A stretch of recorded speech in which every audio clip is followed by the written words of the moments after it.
Great. So, good morning, everybody, and welcome to our April breakfast briefing. Today, we are talking about our pre-primary endorsements that we just released last week. And then we've got some of the fabulous women that we just endorsed with us today. And we're going to hear about their campaigns. For those of you that are new tuning us in with us today, first of all, my name is Gwen Stoltz, and I am the Executive Director of Represent PA. But I also wanted to share just a little bit about our organization because we're a little bit different than other groups. We are the only organization in Pennsylvania that is solely dedicated to supporting pro-choice Democratic women that are running for the Pennsylvania House and Senate. Now, since we've gotten started in 2014, we have now invested over $2.5 million into about 157 different women running across the Commonwealth. We also have helped to triple, that's right, triple the number of Democratic women serving in the state legislature, and that far outpaces the number of Republican women. Their number of Republican women has gone up by 50%. When you combine Democrats and Republicans together, the number of women in general serving in the state legislature has almost doubled. So, looking inside of that, saying that Democratic women has tripled, gee, what could have made the difference? It's got to be Represent PA. I mean, we've definitely played a big part in that for sure.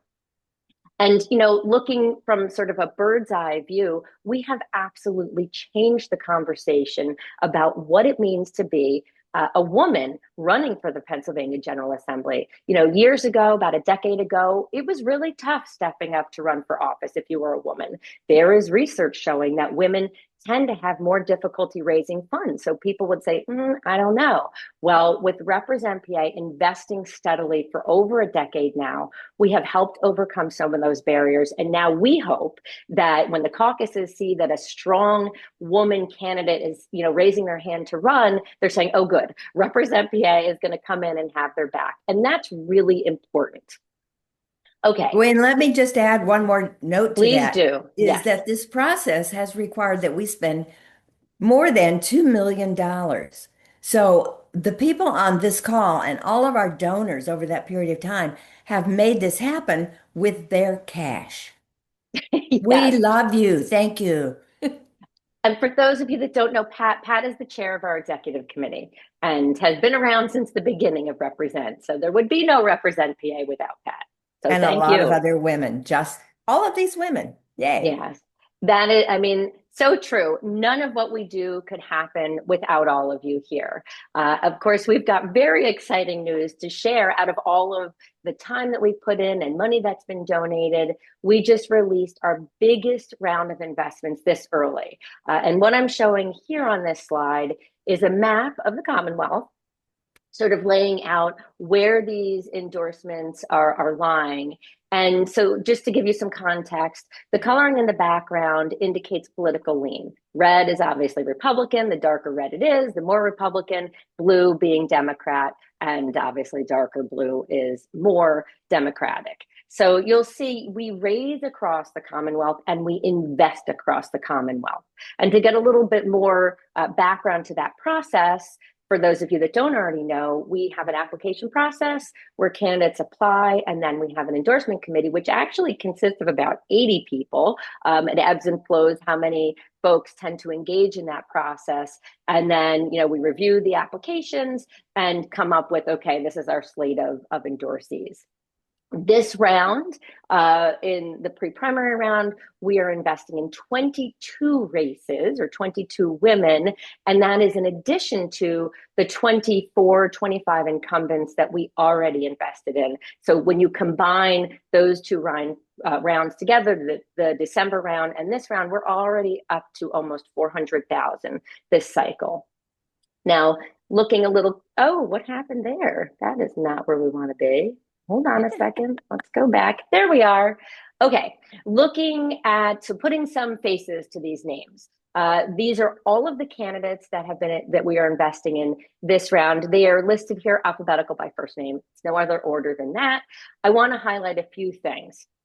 So first of all, the three women in the lower right-hand corner, Eileen, Elizabeth, and Hadley, we did previously endorse them. These three women are running in some of the most competitive, likely to flip races. So we came in early and we want to continue to invest in their races because they have an excellent shot of winning this cycle. And so within this slide, these women, some of these women are going to be part of the reason that we're expanding our House majority. They're going to be the reason, well, Eileen, she's the only Senate candidate that we have on our slate. All paths to flipping the Senate go through Eileen's district. We need her to win.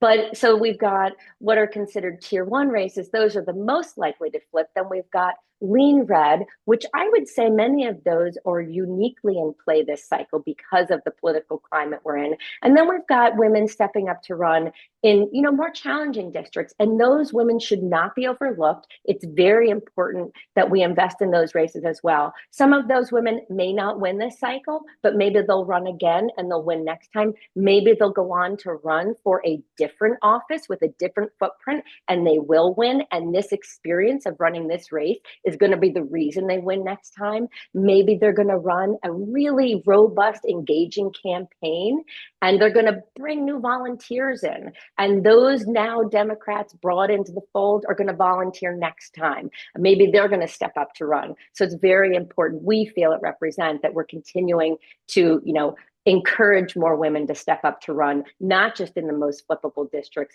but in all of the more challenging districts. One other thing I want to mention is we have a couple of women on this slide that are running in open seats, both where Democrats are retiring and Republicans retiring.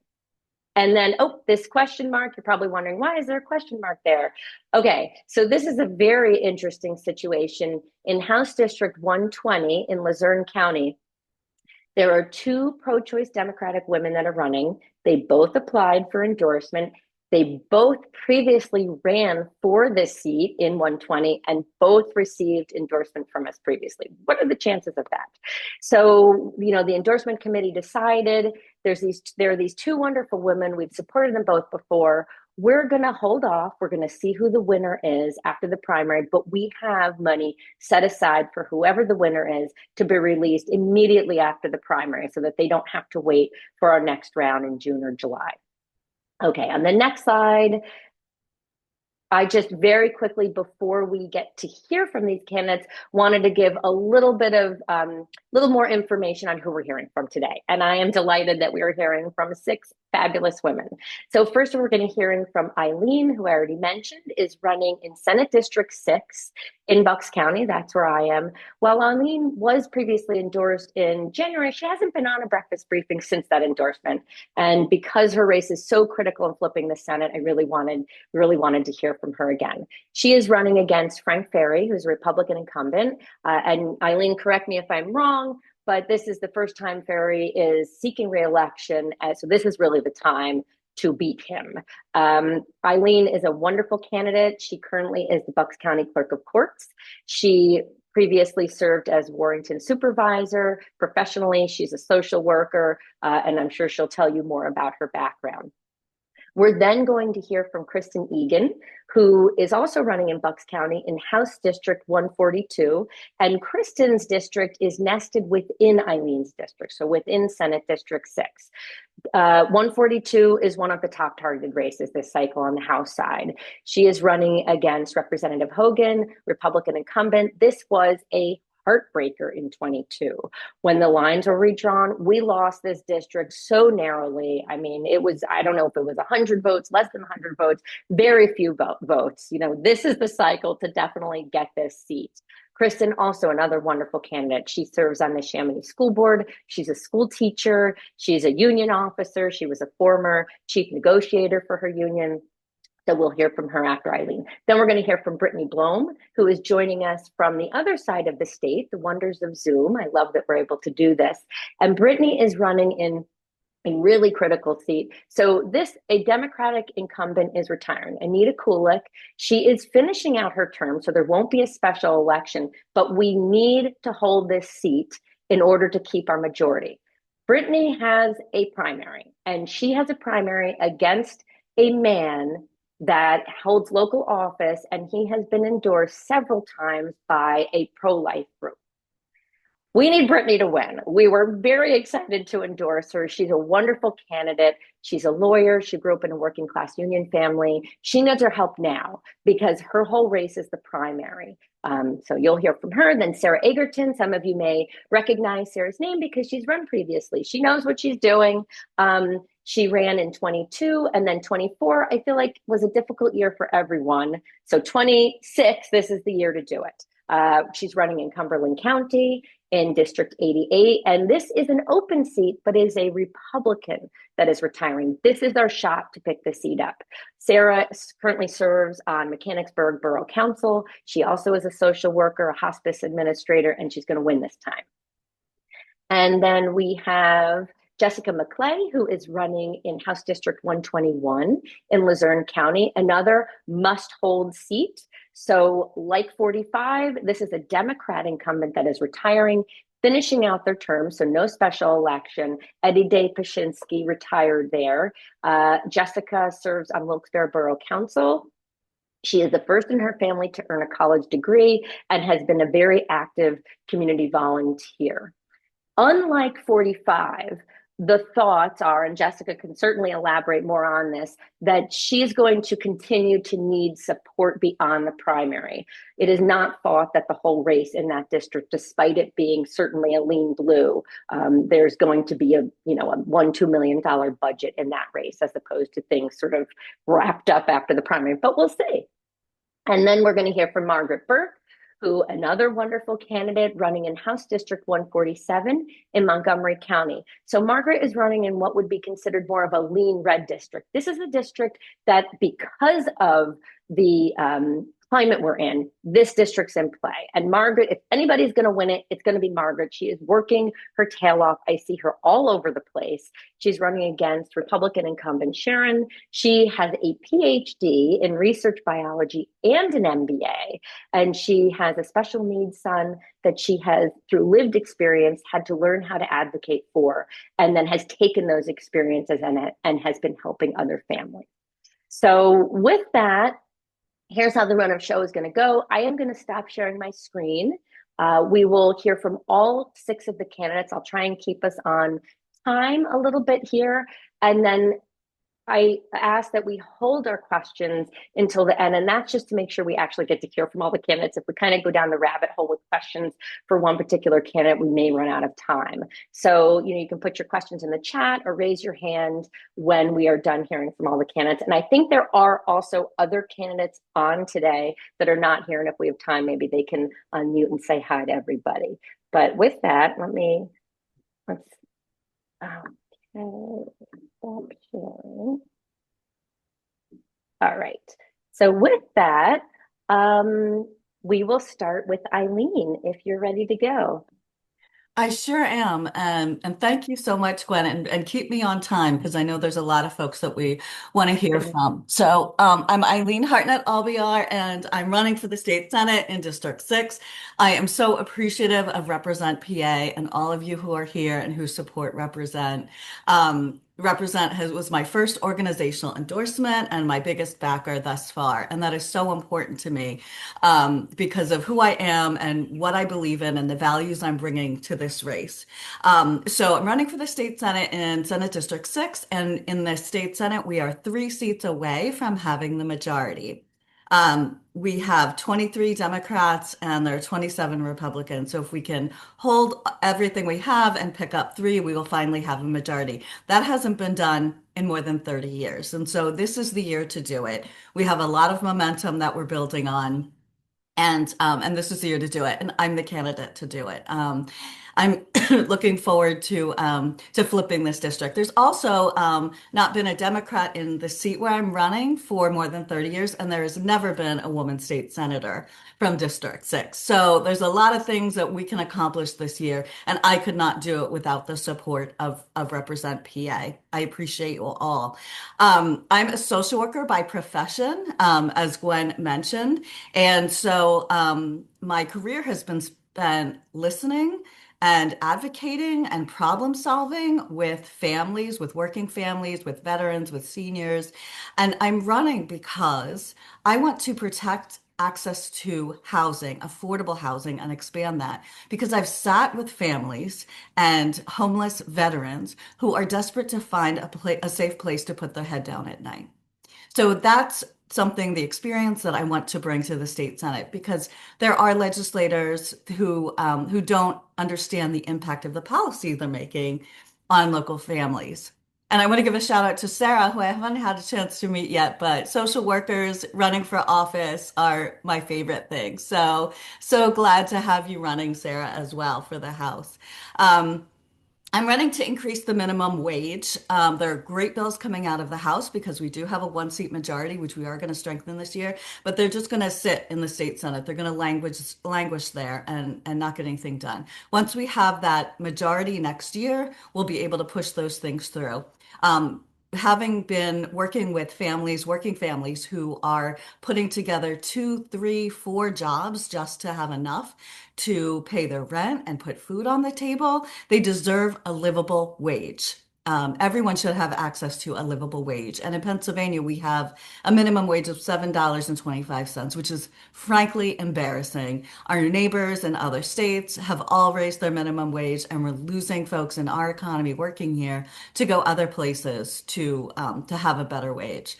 So we need to raise the minimum wage, and we can do that. The House and the governor are both support that and are trying to get that passed. So that's another thing that I'm running for. Access to healthcare, expanding healthcare, expanding Medicaid, reducing prescription drug costs. I've sat with seniors at the kitchen table who are making a heartbreaking decision about whether to buy life-saving medication or keep their heat on. And that's a choice that no one should have to make. But these are real decisions that families have been making in my community and across the Commonwealth for a long time, and it's getting worse. There are more people that are facing those incredible decisions. So those are some of the reasons that I'm running. But reproductive choice is my why. That's how I got involved in politics in the first place. I was working as a social worker for a nonprofit, and I was volunteering for Planned Parenthood. This is when I lived in Arizona for a little while. But I grew up in Warminster, so I'm a Bucks County girl. And someone said to me, "Have you ever thought about running for office?" And a woman, of course. And I said, "No, but why would I do that? That sounds incredibly awful." But she kept asking me, and she recruited me to go through the Emerge program, which trains Democratic women to run for office. So then when I came back to Bucks County to raise my family, I got more involved in Democratic politics here. I ran for the supervisor here in Warrington in 2017, and I beat a Republican man in that race. And I ran for clerk of courts in 2023, beat a Republican man in that race. So this year I'm prepared and going to do everything it takes to be the Republican man who's the current state senator and flip this seat. That's going to be my own personal trifecta that I'm working for. But pro-choice women and Democrats has been my passion. That is the reason that I have gotten into this in the first place. So protecting contraceptive access, abortion access, and expanding all of the contraceptive access as well is just something that's very, very important to me. I had an event last night here in Warrington, a campaign event, and my daughter, who's 13, she'll be 14 next month, she had said at the last event, she said, "Mom, I want to introduce you." And I was so proud that she wanted to do this because when I was 13, I didn't have a voice. I was terrified and shy. But she said, "Mom, I want to introduce you." So last night, she introduced me and she said that that I inspire for her and her brother to find their voices and to not be afraid. And that's exactly why I do this. They, of course, are my why as well to protect all children in the Commonwealth from the bullies and the monsters who are in Harrisburg and in DC. And I'm so proud to be with so many women who are stepping up to run for office. And yeah, very proud to do that. So I will end there to give all of our other wonderful candidates an opportunity to introduce themselves. And I thank you again for your support. I would not be as far in this campaign at all or have the opportunity to win this and flip this seat without Represent PA. So thank you so much. Oh, thank you, Eileen. Love that. So next, we're going to hear from Kristen Egan. Hi, thank you. Thank you, Gwen, Pat, and everyone from Represent for all of your hard work because it is so needed, so valued, and I'm so appreciative of it. Just to give you guys a little bit of background about me, I am a lifelong Bucks County resident. My parents are too, and I was raised by two working class parents who worked very hard, even in spaces of union leadership, to ensure that there are strong working conditions. And I guess I was inspired by them because I later did a lot of union leadership myself and currently am still. So I've been a public school teacher in the English Language Arts department for over 20 years. And I've taken on a lot of leadership roles throughout my time in those 20 years, but probably one of the most pivotal roles was after a male negotiated our teacher's contract, and it diminished so many benefits to new parents. And while I had already had my three children, who are all girls, I knew how important those benefits were for me when I was having my babies. And so to diminish that and to devalue teachers, which in terms of salary and working conditions in a mostly female occupation, I knew that I had to do something for the rest of the staff. And so when the contract was up again, I put my name on a ballot to be the chief negotiator. And I won that election. Of almost 500 teachers, they put their trust in me to try to fix the mess that someone else created. And I made a tremendous amount of progress too, increasing the wages and protecting our working conditions, but also making sure that we had systems in place that helped our students, our families, and that didn't overburden our taxpayers. And so that was a really proud moment for me to be able to make significant progress. So I continued my work in union leadership, and I currently am an executive officer of our union right now. I've spent so much time in my working district taking on all of these leadership roles to helping the community and the students and the staff that I recognize that a lot of my skills, my asset, my passion is not being utilized in the district of which I live.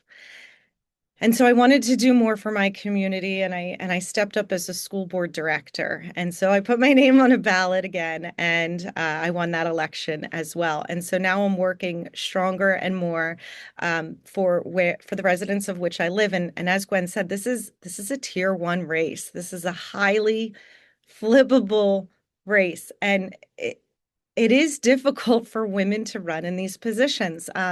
All too often, people ask me, well, when are you going to take some time off? When are you going to quit your job? This is a huge campaign. You can't be working. And I'm a mother of 3 children. I have a mortgage to pay for. I can't stop working. I have to pay the bills.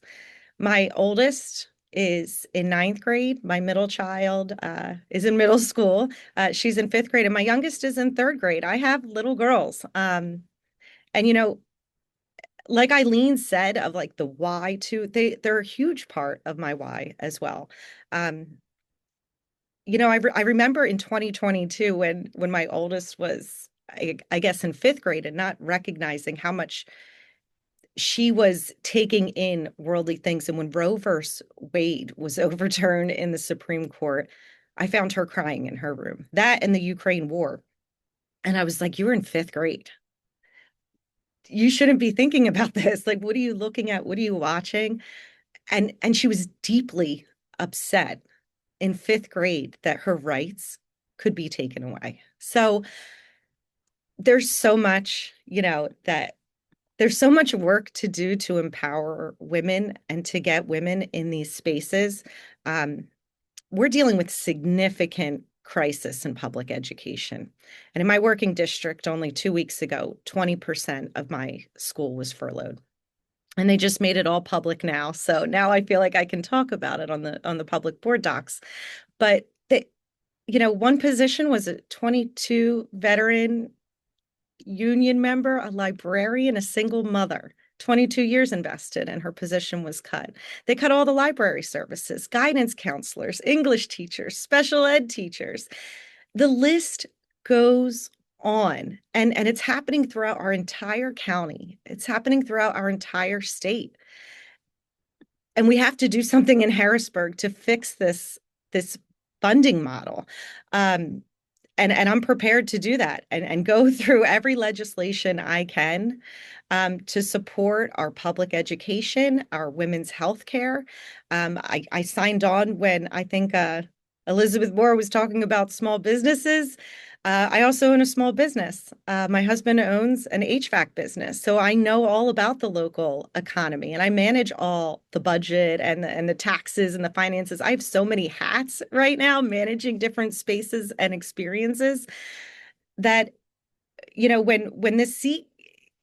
when this election came up, I'm like, I have to do more. We are in crisis in our district. And so I stepped up again, and I have been on the campaign trail. I'm receiving so much support, and Represent is one of the most supportive organizations, and I'm thrilled to receive this endorsement. And also, like you said, that financial support, because, and Gwen talks about this a lot, it is so much more difficult to raise money for women than it is for men. So this endorsement and the contribution is going to help win this race, flip this seat, gain that trifecta. Having another Democrat to expand that majority in the House is critical. And flipping that Senate with Eileen, like Eileen and others, getting more people elected, we need that trifecta to do so much in Harrisburg. And I am eager to get started. So I appreciate everyone being here today and learning about the candidates and all of your support. Thank you, guys. Thank you so much, Kristen. Next, we're going to hear from Brittany. Hi, good morning, everyone. I'm Brittany Blome. I'm a candidate for state rep in House District 45. So I'm on the western side of Pittsburgh in Allegheny County. This is an open seat, as Gwen mentioned. A little background I want to give about how I got into this race, because I think it's really relevant to the work you all do and the money you all donate and the passion you all have. In October, when I saw the announcement that Representative Kulik was retiring, I joked to my husband. I said, oh my gosh, I'm going to have to run for that seat, aren't I? Ha ha, funny joke. So I spoke it into existence in October, and then it kind of was on the back burner. In January, I saw the candidates lining up to run for this seat. And I said to myself, I really wish we had a woman lining up for this seat to take Representative Kulik's place. She's been a strong voice in the House for this district. I wish we had a mom. I wish we had someone unabashedly pro-choice. And then I started getting phone calls saying, hey, Brittany, maybe you should consider running for this office. Would you run for this office? Gwen is one of the people who, rung my phone and helped push me over the edge. I recognize Margaret. I attended a lead PA training I think it was early January, when I was still kind of on the fence about all of this. That really helped get me into this race. And just knowing that, there were several really strong, really amazing women who called and encouraged me to do this. The other two very important women in my life are ages 5 and 8, my two daughters. So I'm sensing a theme here, a lot of girl moms. But, I was, again, looking at the candidates and thinking, I don't want these men making decisions for my children, for my girls. And I wanted to show my girls that in this political climate, this very divisive world we live in right now, that their mom did everything she could do to make things a little better for them. So I grew up in Elk County, Pennsylvania, which is up in the middle of nowhere in the state. My parents were both union workers. When I was in high school, the company that my dad was working for shut down. It went bankrupt. So I saw what it was like to go from having these great union jobs, family sustaining, community sustaining, to suddenly not having that. So I watched my dad work really hard to get his associate's degree through a program that was provided to displaced workers. I saw him run for office. He was actually the tax collector in St. Mary's for a long time. But that experience really solidified for me that you can do everything right and still face challenges. And it's really important to have a backup. It's really important for us to have social programs to support people and working families who do work so hard. And sometimes you just need a little more help. So I went to Gettysburg College, Pitt Law on scholarship, part-time job.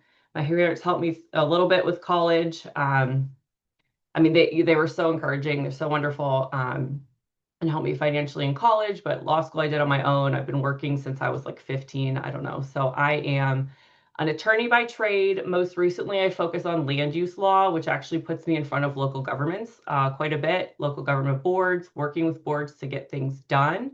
And I see how the decisions we make in Harrisburg affect our local communities. So I also think my experience as an attorney, negotiating and working with people that I don't necessarily agree with to solve problems, and also in a respectful way, unlike a lot of what we see coming out of DC at this point, will be really beneficial and helpful when I get to Harrisburg. So I also want to shout out Michelle Feingold I see on this call, who is one of my most enthusiastic supporters and does so much canvassing on my behalf and says the most wonderful things about me that I would never feel comfortable saying at the doors. And I just, thank you so much, Michelle. And Represent PA, thank you so much for your endorsement and the financial investment. I mean, this is absolutely huge. My focus for this race is getting my name out. As Gwen mentioned, my opponent is an elected official, so he has some name recognition. He's been serving the community for the past 10 years, but at the doors, we're really finding that people are ready for a new voice. They're ready for change, and frankly, they want a woman. I've been hearing a lot, like, we need more women in these positions. So thank you, everyone. So nice to meet all of you, and thank you for your support. Thank you so much. Thank you, Brittany. Next, we're going to hear from Sarah Egerton.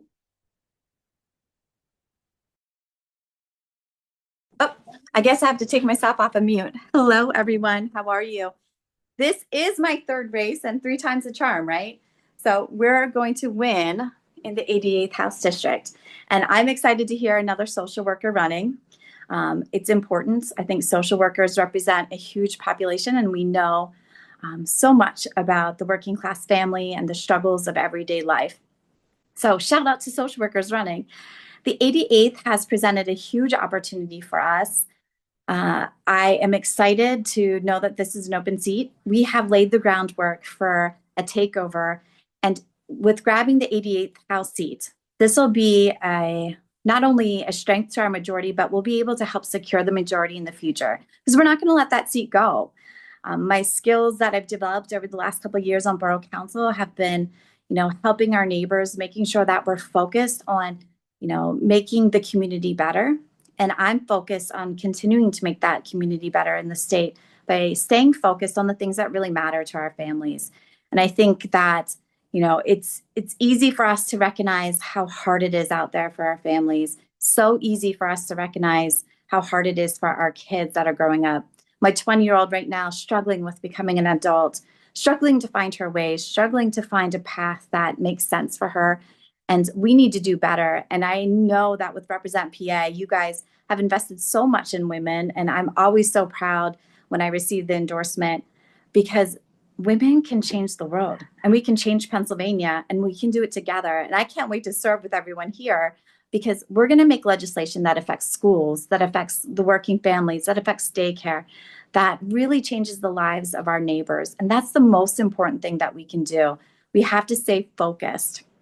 And we have to stay focused so hard, because there's so many distractions out there right now. Everyone's feeling down. I've knocked so many doors the past couple of weekends, and the theme I keep hearing is we just want a normal community. So I'm happy to bring some normalcy to my neighbors and to make sure that I'm listening all of the time. I think that, it's so easy for us to know what the great things are that we can do, but we've got to communicate that. And we're communicating it at the doors, communicating it all over the place. So the 88th is going to be one of those seats that we flip. And I'm so excited. Gwen, thank you so much for all the hard work. I just keep hearing wonderful things. And, to all of you on this, it's so funny because we see faces all the time. And I got to meet Gwen in person, last week? And I looked at her, I was like, I know you, but I don't know you. So I'm excited to have this opportunity to see all of your faces and hear your stories because they're so important. We're going to change Pennsylvania. And thank you, Represent PA. It's so true. When you meet someone on Zoom and then you meet them in person, you say, oh, they have a whole body. Look at that. Anyway, it was nice to meet you in person. And thank you for your comments there. Jessica McClay. Hi, everybody. I'm Jessica McClay. I'm running for Eddie Day Paszynski's seat, which is in District 121. He's currently held that seat. It will be 20 years when he retires. That seat also has never been held by a woman. So that is something that I'm hoping to change. So a little bit of background on me. I come from a low-income, blue-collar family. My parents were divorced before I can even remember, well before I was 2. So divided household. My dad passed away when I was 10. So then it was just my mom, and I am one of 6. So we were very low income. I know what it's like to come from not having anything extra. You just get what you can get, and that's it. So that is one of the reasons I can understand and I can relate. My husband and I started dating when I was 15 in high school, and unfortunately we got pregnant. And my senior year, my daughter is here, but I'm happy to say that I was glad that that choice was my choice. It should not have been anyone else's choice. So we had our daughter, and then we had another daughter about 17 months later, but I had a lot of medical issues and she was born 2 months early. So I know what it's like, to struggle, have 2 babies, one with, born early, medical conditions. I as well got sick when I was pregnant with her and eventually needed to have my esophagus removed. So I advocated for myself healthcare wise. And that is another thing that I find very important to me because not a lot of people know how to do that or know that it's even an option for them. So affordability, healthcare, education. I went back to school after having my 3 children. I have 2 daughters and a son. I got a degree in education. So that is another strong thing that I am a supporter of. I feel passionate. My husband and I have come from very low income, and we've worked very, very hard to give our kids what we didn't have. And I hope that they give their kids more than I've given them. That's everybody's goal in life, right? To leave your kids better than you were, and so on and so on. You always hope that they always do better. So I went back to school while working full time, got my degree. My husband stayed home with our 3 kids. God love him. But we're the story that we really weren't set up for success. We did everything wrong in the beginning.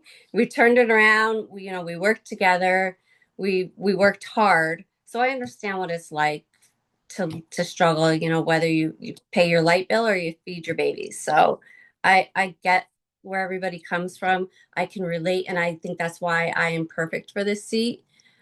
My district is a very diverse district. We have low income, we have middle class, we have some higher class, but I feel that I can relate because I've been there. I've done that. I know what everybody's struggling with. I'm very open book. I will tell everybody that's my life. That's how I got to where I am. I'm proud of that because it's brought me to here today. So without living that life, I couldn't be where I am today. I also currently serve on city council. I'm in my 3rd year and I'm currently the chair. I'm the only woman on city council. I currently have 5 other council members. So I'm proud of that. I'm proud of being the chair after my 3rd year. I'm a very strong woman, which is another thing I'm very proud of. I'm a mother of 2 daughters. I've told them to be very strong women. I'm a grandmother of 2 granddaughters, and same thing. I have grandsons, and I tell them, you're just as strong as they are. You can do anything you want to do. So I am happy for Represent PA. women have a voice, and that is fantastic. And I look forward to working with everybody on this call in Harrisburg. Thank you. Thank you so much. Thank you. Before we turn to Margaret, I just want to mention, if you are an endorsed candidate on the call today, please feel free to put your website in the chat. I see that Kristen did that, and everyone else feel free to do that as well. Okay, now on to Margaret. Hello, and thanks to Represent PA for supporting me. Gwen, you were one of the very first people I reached out to after I decided to run for office, and you've been an amazing resource for me. Like Gwen, I'm a scientist. I have a PhD in cellular molecular pathology, say that 3 times fast. And Gwen and I share a similar fact-based view of the world. Being trained in analytic thinking will serve me well when I'm legislating in Harrisburg. I'm also a trained businesswoman. I have an MBA, and as a management consultant, it was my job to help businesses grow. In that capacity, I worked at Merck with vaccine development teams, and that's where I met my husband, Carl, who is a vaccine scientist still to this day. Just over 21 years ago, I had our twins 10 weeks early, and we knew our son, John, would likely have disabilities, and he does. He has cerebral palsy and autism, and since his birth, I've been fighting full-time for his medical, educational, and vocational needs. And I'm very, very proud to say that he's working part-time now at a job in Harleysville that he absolutely loves, and he's also taking a college class at Chestnut Hill. I decided to run for state house because, well, my husband Carl and I had done better in life than our middle class parents had, and they had done better than our immigrant grandparents. I just fear that that part of the American dream is out of reach for our own kids now and for their whole generation. I saw a protest sign online. I keep a little post-it next to me, and it's so simple and succinct. It said, "Pay us enough to live." And due to the rising costs that we're all dealing with and the lack of availability of good jobs with benefits, there's just fewer jobs out there that can support a family now for our kids, for their future, for their families. So the issues that I intend to address in Harrisburg are, of course, affordability, like I said, ensuring healthcare access, and like many others, fully and fairly funding public schools for all students, especially those with disabilities. So let me before we get to questions, tell you a little bit about why House District 147 is important. I live here in Harleysville, and it goes out towards Boyertown in Montgomery County. There is a Republican registration advantage here, and it's currently represented by a Republican. But let me tell you, in last year's election, Democrats showed up. We flipped so many school board and township supervisor seats here. In fact, Justice Newman, who was running statewide for Superior Court, took this district by 3 points. So the momentum is with us as we go into this year's elections. And we absolutely can add to our slim majority in the House here in this district.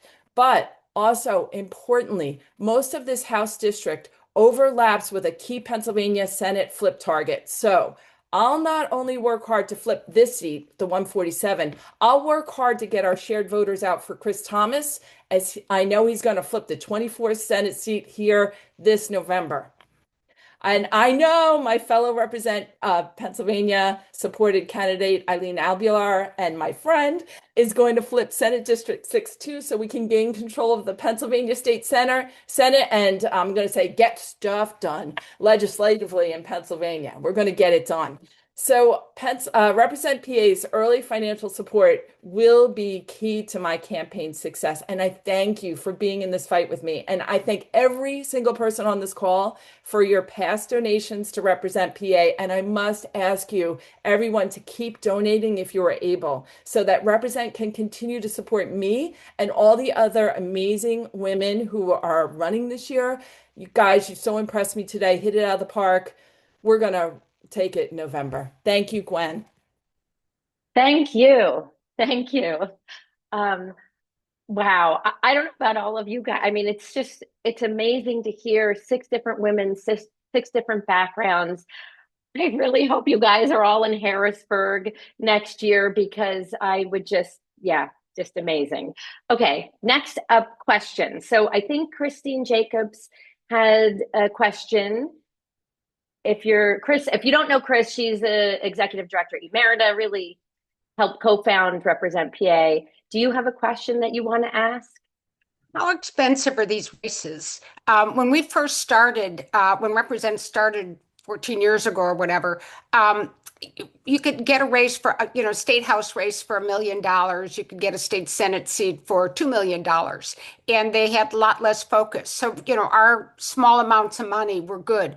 Although we're raising a lot more money now and giving a lot more money, the races have gotten a lot more expensive, and we're seeing a lot of money from outside the state and from people like Jeff Yass pour into the state to try and keep the legislature, the Senate Republican, and flip the House back to Republican.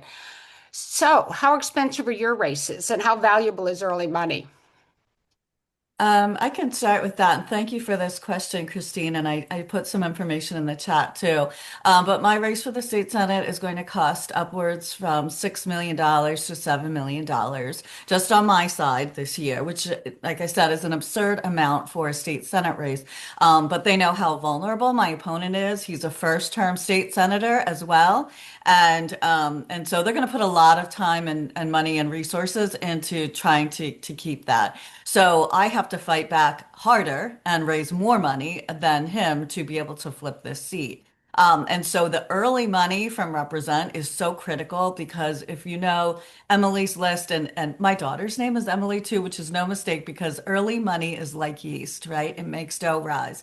And so that early money that from Represent helps me to raise additional money to be able to fight back. And the media market is very expensive. It's just going to cost a lot of money. So we just have to work harder and raise that money.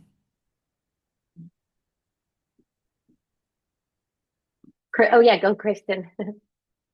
I am also in the district of which Eileen is. So we have some very expensive races here in Bucks County. So in the House of Representatives for a campaign to be well over $1 million, possibly quite a few $1,000,000 is hard to wrap your head around. That much money is involved in politics. And that's the dirty side of politics. Sometimes it feels like calling people and saying, hi, can you, like, it's a struggle. And knowing that people cannot afford their utility bills and their groceries. And I'm calling people and asking them to support this campaign.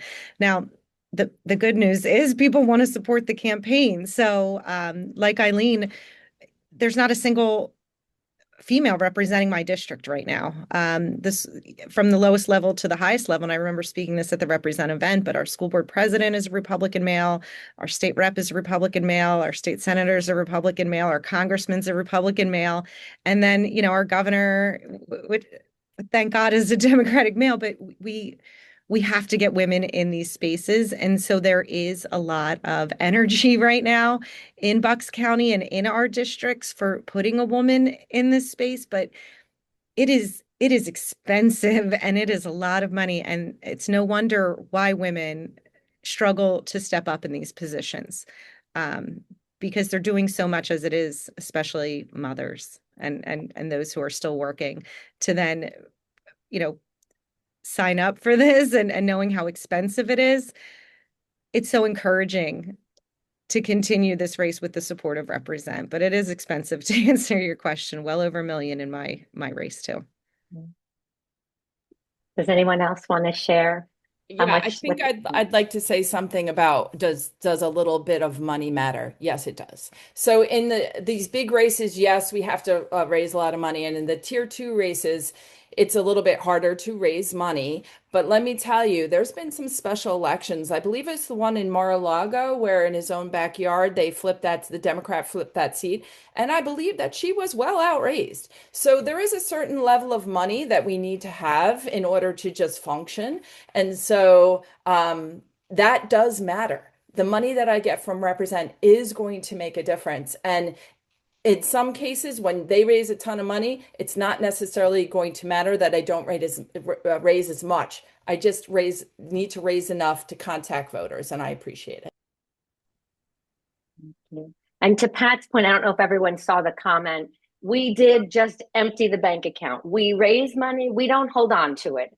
Like we invested over 300,000. So now it's not, we're not holding on to that. So thank you all. Sarah, did you want to share what your budget is, or Jessica? I can share my budget. Okay. So we're thinking we're going to creep up on that big number. So right now, like 750,000. We have a market right now that we can definitely go on TV, less expensive than the rest of yours. So I apologize in advance because we have an advantage in Harrisburg. But it is, and it's so important. Like that early money really, says something about your viability, and having that in the bank, making sure that you have a plan, people are buying in, you can get those mailers and get out there. Because I always say, if I raise this much money, can I go knock doors? That's what I'd rather be doing, is talking to voters. So I appreciate it because, this early money is going to allow me to make sure that I have as much contact with my voters as possible. And that's how we win elections. Money helps, and then we get out and we talk. So thank you. Too much money as a social worker. I think I hate spending this money, and I am sure I'm not the only one that feels that way. I think for me, this is Brittany. It's a little different, right? Because I'm in a primary. So it's not so much early money for me. It is, I'm also emptying the bank account regularly. We have, the budget changes a little bit every day, but we're nearing 200K that we need. What the last piece that I'm working to raise at this point is to fund digital. I think we've got our mail program pretty much covered. Like you said, like a few have said, I got to spend time on the phone calling people and asking for money, that I would much rather be out at the doors or at an event, like actually talking to voters. But I said it's about 200, and we're working on the digital at this point. So I will be making calls later today, asking people for money so that my commercial can show up on people's Facebook feeds and their TVs. Hey, Brittany, quick question. Yes. The person you're running against in your primary for the Democratic nomination, is he pro-choice? No, he's been endorsed by LifePak since he entered public office, I believe. So no, anti-choice. And, that is one of the things that we have looked for. All the candidates know that we ask that question. Anybody who's reviewed our applications knows that there's no waffling on this question for us. And we have faced so many, when we first started, we had a number of Democrats who were not pro-choice, and we just keep trying to ferret them out and move them on. And so that's one of the reasons we're thrilled you're running for that one, Brittany. Yes, thank you. And I'm also endorsed by Planned Parenthood and Emily's List. So that is great. So thankful. Thank you. But we gave you more money. But anyway. But you did give me more money. Oh, I just want to make sure that people who say I'm endorsed. Represent is my top supporter right now. Thank you so much. I had to get that in there. Well, and I got the call, I think it was Friday at 5, and my birthday was the following Monday. I was like, this is the greatest birthday present. Thank you. One of the things we do as part of our endorsement process is the people who are on the calls where we make our decisions as to funding. Many of them make calls to call candidates to let them know how much money there is. And they're always the best conversations people have. Then they report back to us saying, oh my God, she just screamed into the phone. She was.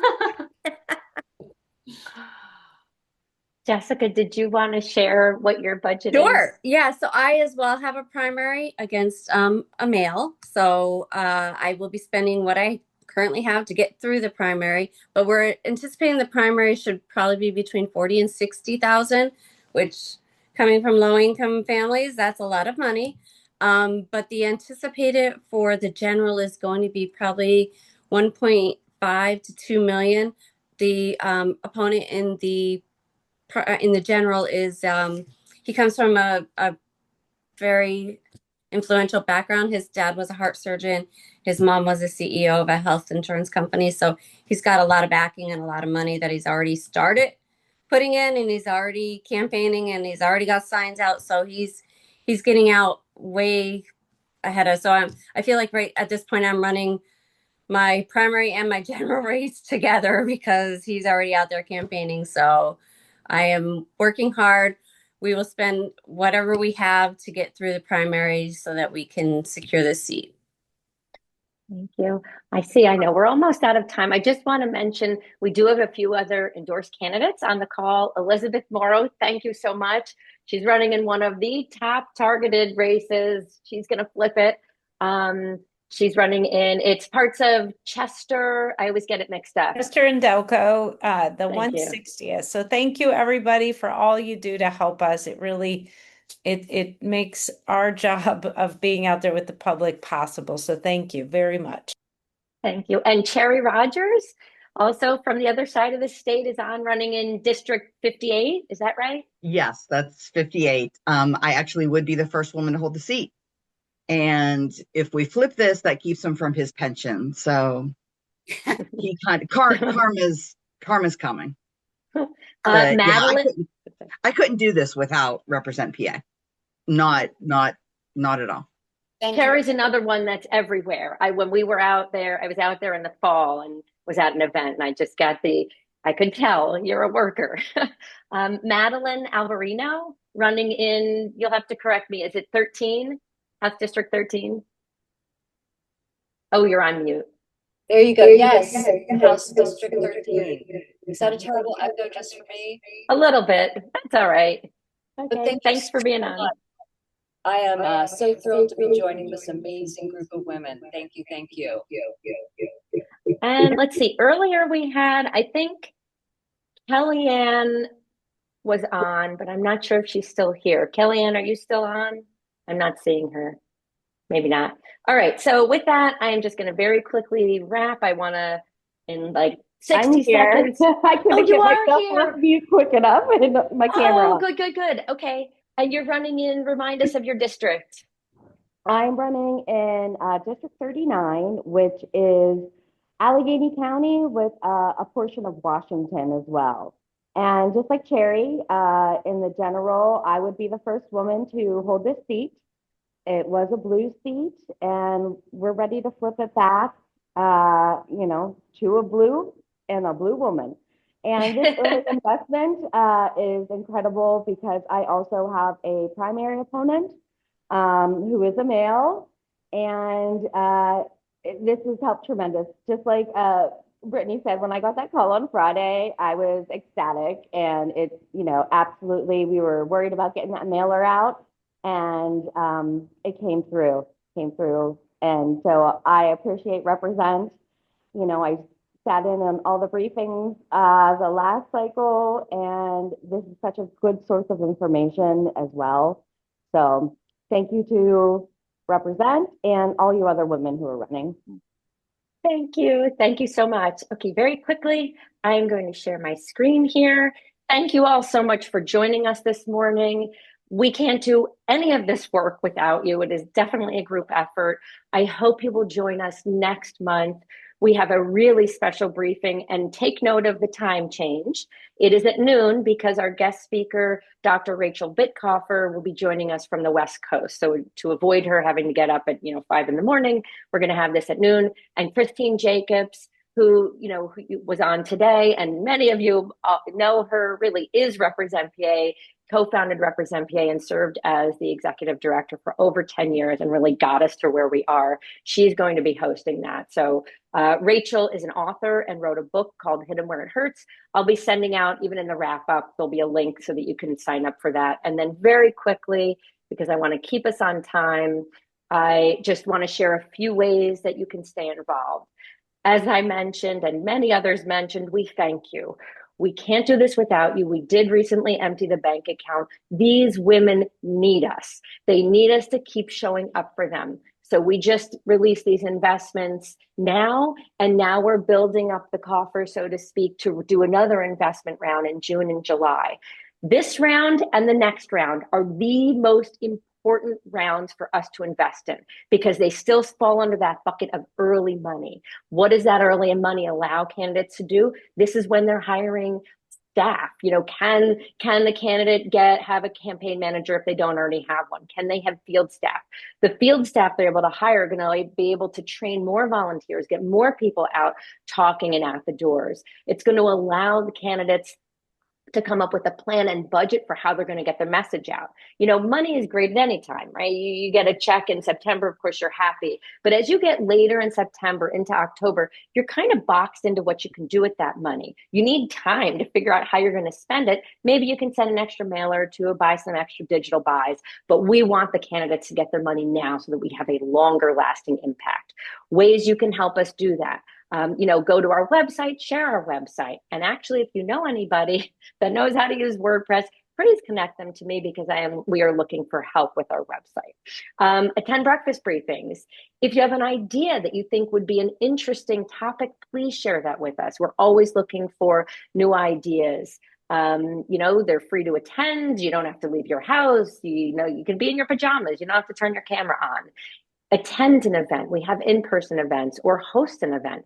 We have an event coming up May 14th, actually out in Pittsburgh, and then June 7th, one of our longest and you know, most robust supporters, Bill Ewing, is graciously opening his home to host that. So that'll be June 7th, and then we've got some other in-person events coming up. But if you are interested in hosting, or you have an idea for an event, please get in touch with us. We talked about our endorsement committee today. That typically is an investment of $1,200 a year or $100 a month.